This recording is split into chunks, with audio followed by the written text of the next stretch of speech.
सोनपुर नाम के गांव में नीरज नाम का एक आदमी दिहाड़ी मजदूरी कर अपना और अपनी पत्नी रजनी का पेट पालता था। एक रोज जब नीरज काम पर जाता है तो उसका मालिक उससे कहता है, अब से तुझे काम पर आने की जरूरत नहीं है। मुझे दुकान में इतना मुनाफा नहीं हो रहा कि मैं तुझे पैसे दे सकूं, इसलिए ये ले अपना हिसाब और चलता बन, चल। इसके बाद नीरज सारा दिन काम की तलाश में इधर उधर भटकता रहा, लेकिन उसे कहीं और कुछ काम नहीं मिलता। शाम को वो जब घर लौटता है तो उसकी पत्नी ने उसकी मनपसंद अंडा बिरयानी बनाई थी, लेकिन नीरज बिना खाना खाए ही सोने चला जाता है। ये देखकर रजनी उससे कहती है, सुनिए, आज आपकी मनपसंद अंडा बिरयानी बनाई है, आपने वो क्यों नहीं खाई? मेरी नौकरी चली गई और तुम्हें अंडा बिरयानी की पड़ी है। अब काम नहीं होगा तो घर कैसे चलेगा? आप खाने पर गुस्सा क्यों निकालते हो जी? काम आज नहीं तो कल मिल जाएगा। चलो उठो, अब ये गर्मा गर्म अंडा बिरयानी खा लो। नीरज को भूख लगी थी, इसलिए वो बिरयानी खाने बैठ जाता है। बिरयानी खाते ही नीरज रजनी से कहता है, वाह रजनी, तुम्हारे हाथों की अंडा बिरयानी में तो कमाल का जादू है। दुनिया के सारे गम पल भर में दूर कर दे, ऐसा स्वाद का नशा है तुम्हारी बिरयानी में। अरे तुम्हारे आगे तो दुनिया के बड़े बड़े होटलों में काम करने वाले शेफ भी फेल होंगे, मैं दावे के साथ कह सकता हूँ। हाँ। अपने पति के मुंह से ये बात सुनकर रजनी को एक आइडिया आता है और वो नीरज से कहती है, वैसे कह तो आप सच रहे हैं, मेरे मायके में भी सब मेरे हाथ की अंडा बिरयानी की तारीफ करते नहीं थकते थे। वैसे मैं सोच रही हूँ कि क्यों ना हम अपना छोटा सा ढाबा खोलकर उसमें अंडा बिरयानी बनाकर बेचे तो। वैसे आइडिया बुरा नहीं है, लेकिन ढाबा खोलेंगे कहाँ? अरे आप मंगत राम से बात करो ना, उनका ढाबा कब से खाली पड़ा है। अगर हमें उनका ढाबा मिल जाए तो? हाँ, मैं आज ही जाकर उनसे बात करता हूँ। नीरज मंगत राम के पास जाकर इस बारे में बात करता है। ठीक है, लेकिन मुझे उस ढाबे का किराया पूरे 15,000 महीना चाहिए। बोलो दे पाओगे? मंजूर है तो बोलो। मालिक, कुछ महीने हमें मुफ्त में काम करने दीजिए, फिर जैसे ही धंधा जमेगा मैं आपको हर महीने किराया दे दूंगा। देखो तो, जेब में तुझ भिखारी के पास फूटी कौड़ी नहीं है और चला है धंधा करने। तू तो ढाबे की जगह अंडा बिरयानी अपने सर पर बड़े से बर्तन पर रखकर गली गली जाकर बेच, क्या पता एक आधा ग्राहक मिल ही जाए। नीरज उदास होकर वहां से चला जाता है। रास्ते में लौटते वक्त उसे एक पुराना सा टूटा फूटा ठेला दिखता है। उस ठेले को देख नीरज को एक आइडिया आता है। क्या हुआ जी, कुछ बात बनी क्या? मिल गया ढाबा? हाँ, ये देखो हमारा चलता फिरता ढाबा। नीरज रजनी को सारी बात बताता है। फिर वो उस ठेले की मरम्मत करता है और उसे रंग करके अच्छे से तैयार कर देता है। अगली सुबह रजनी बड़े से बर्तन में अंडा बिरयानी बनाकर तैयार कर लेती है। फिर दोनों पति पत्नी सड़क किनारे अंडा बिरयानी बेचने निकल पड़ते हैं। कुछ देर बाद उनके ठेले पर एक आदमी आता है। अंडा बिरयानी देना। वो आदमी अंडा बिरयानी खाता है तो उसका स्वाद चख कर खुश हो जाता है। भाई वाह, क्या स्वाद है। इस अंडा बिरयानी के आगे तो चिकन और मटन बिरयानी भी फेल है भैया।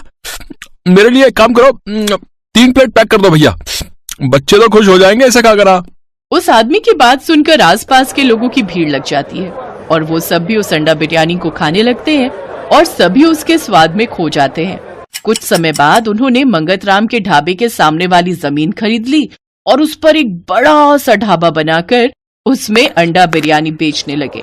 अब दोनों पति पत्नी के गरीबी के दिन दूर हो गए और वो खुशी खुशी अपनी जिंदगी बिताने लगे।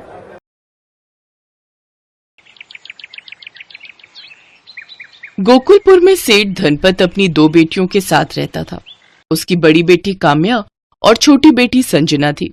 उनकी माँ बचपन में ही उन्हें छोड़कर चली गई थी। तब से सेठ ने ही उनका पालन पोषण किया।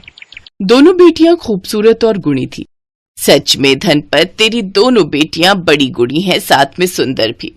हाँ जी, काम्या ने तो अपना MBA पूरा कर लिया है और संजना है जिसका पढ़ाई में मन कम लेकिन खाना पकाने में ज्यादा लगता है। उसके हाथों की अंडा करी का तो सचमुच कोई जवाब ही नहीं।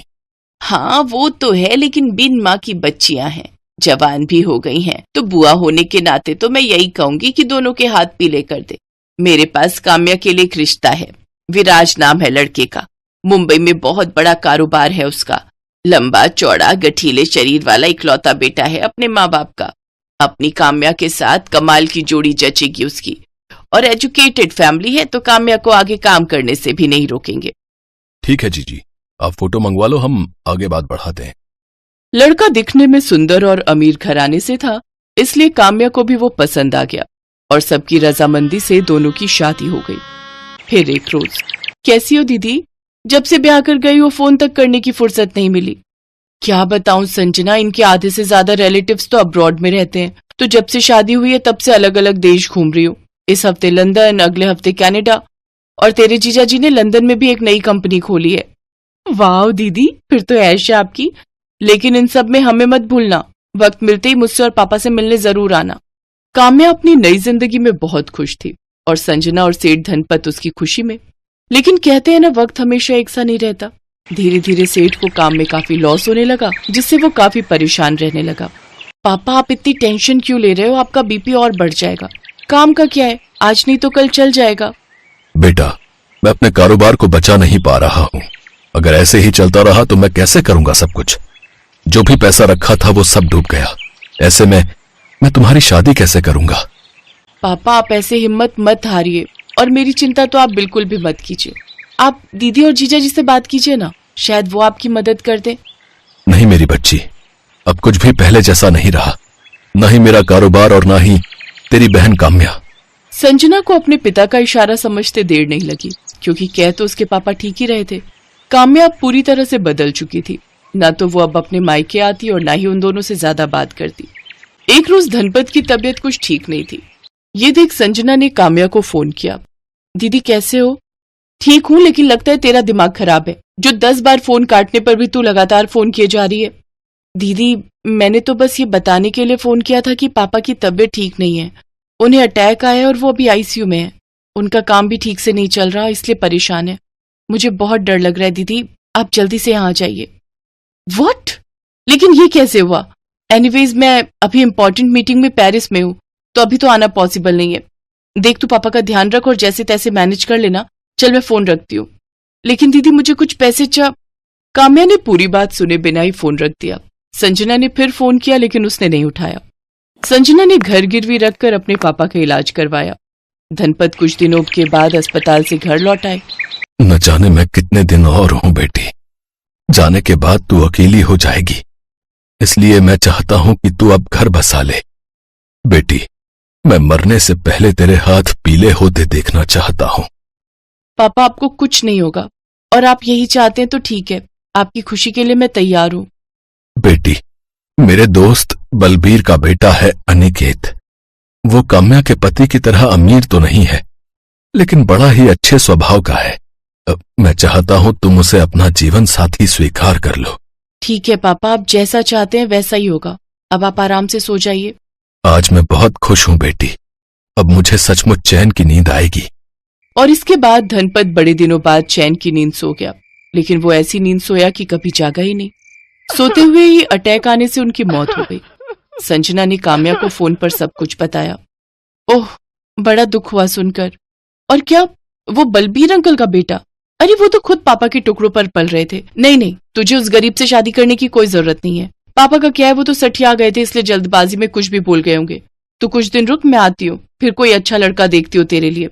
नहीं दीदी, पापा ने जो फैसला किया है सही किया होगा। अब ब्याह तो मैं अनिकेत जी से ही करूंगी, और जब पापा थे तब तो तुम आई नहीं, फिर अब क्या करोगी आकर? अब तुम्हारी यहाँ कोई जरूरत नहीं है। ऐ जबान संभाल कर बात कर, समझी? तेरे जैसे कई नौकर मेरे आगे पीछे घूमते हैं। खबरदार जो आज के बाद मुझे फोन किया। ये कहकर काम्या ने फोन रख दिया। दोनों बहनों में गहरी दरार पड़ गई। संजना ने भी अनिकेत से ब्याह कर लिया। अनिकेत एक कंपनी में काम करता था, जिससे उसकी ज्यादा कमाई नहीं हो पाती थी। देखिए, अगर हम दोनों मिलकर कमाएंगे तो घर चलाना आसान होगा। लेकिन तुम करोगी क्या? सब कहते हैं मैं अंडा करी बड़ा अच्छा बना लेती हूँ, तो सोच रही हूँ उसी का काम शुरू कर दूं। अनिकेत ने भी संजना का साथ दिया। संजना ने अंडा करी बनाकर ठेले पर बेचना शुरू कर दिया। शुरू में तो उसके पास ग्राहक कम आए, लेकिन धीरे धीरे उसकी आमदनी अच्छी होने लगी और उसने चौल से निकलकर अपना बड़ा घर ले लिया। सचमुच संजना, तुम तो लक्ष्मी बनकर आई हो, जो हमारे घर का स्वर्ग बना दिया। भले वो काम्या जितनी अमीर नहीं थी, लेकिन अपने भरे पूरे परिवार के साथ खुश थी।